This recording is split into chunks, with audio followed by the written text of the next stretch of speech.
G'day guys and welcome to the final edition of the FREO Newsroom for this year. And what a great year it's been. The boys are coming off a great win on the weekend against North Melbourne. Hope you're all looking forward to the game this weekend.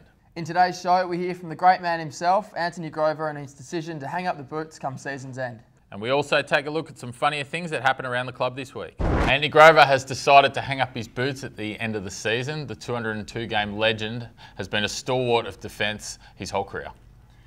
Now, mate, you'd say that the Big Tone's a big unit. He's a big unit, hence Big Tone. Yeah. He is a big unit now, but we've got a picture here from his Colts days, and I'm sure you'll see that when it comes up, but Grovesy there is not a big unit by any stretch of the imagination. I'm more concerned about the haircut. I'm not sure what he's punching out there, but that's definitely a Belga haircut, that one. That's a good 15 years ago, so you can give him a little bit of leniency there. It's a stinker. It's a dead set stinker. I'm definitely going to show him this. This is fantastic. Here's what Grovesy had to say to the media about his retirement. Two blokes I really looked up to first was Shane Parker and Dale Kickett, and also Peter Bell, Matthew Pavlich for captain. I've always looked up to him as well, and some great teammates I've played with. Just if I look back on my last contest in AFL football, I'll be sitting there with a smile on my face, because I knew I went 100%. I think back to my first game and the first contest I was in, started the same way and I finished the same way. So it's great. Did everyone see his coin toss on the weekend? Let's not distract us. If you don't know what Grovesy's talking about, or you happen to miss it, Luke McPharlin was given the privilege of doing the coin toss in Pav's place on the weekend.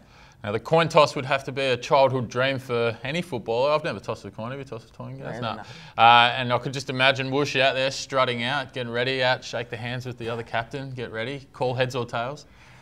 I think what happened, he did definitely strut out. I think he may have got a little bit overwhelmed with the whole situation, knowing that he was the man for the coin toss. It was going to be the first win or loss of the day, and I think he forgot to even call him anything. Okay, so as we can see, the coin gets tossed up. Lukey Mack just points to the right of screen.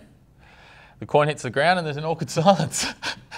Good on you, Woosh. One of the more humorous occasions of the season. Okay, so every week Ross does his live cross with Channel 7 down with my mate Baz. And we'd have to say that Ross is a really good public speaker, but maybe just have a look at this. Well, they obviously got to do a little bit of how's that for a faux pas? Excuse me, everybody. Now, I don't know about you, Crowls, but that looks like Ross is trying to lift that back in. Yes, now you've got to be careful when you're having a dig at the big man, but it looked like a bit of Hannibal Lecter there. It was, that sort of thing. All right, now speaking of bloopers, being our last episode of the season, we're going to take a look back at some of our bloopers for the season. I think it was probably a more funny episode last year. The bloopers one was, yeah, we did all of them, yeah. That's what I was getting at. Yeah, okay. Now, we know what you're all thinking, that Garrick and Ryan, really good public speakers, been doing it for a while, but believe it or not, it actually takes us a couple of goes. Not too many, but every now and again we make a few mistakes. So here's our bloopers tape. There's a few more of Ryan than myself, but take a look. G'day guys and Got one more in. For 5 days at the club. Earlier in the week, some of the boys attended the Waffle School Holiday Clinic. Was that okay? Was that the right word? It was Big Brothers. Okay, I'll just scrap the rest of it. Okay, yeah. We're back again this year to give you all the inside news and goss and let you know what time. Yeah. Say you can start your line, you can start it. Okay. And the final figure raised was $80,000. 80,000? I hope you all have a great week and enjoy your Mother's Day. Mothers out there, and kids, do your best to make it good for them. I shouldn't have said that. Sure, your Mother's Day mothers. It's Mother's Day this Sunday.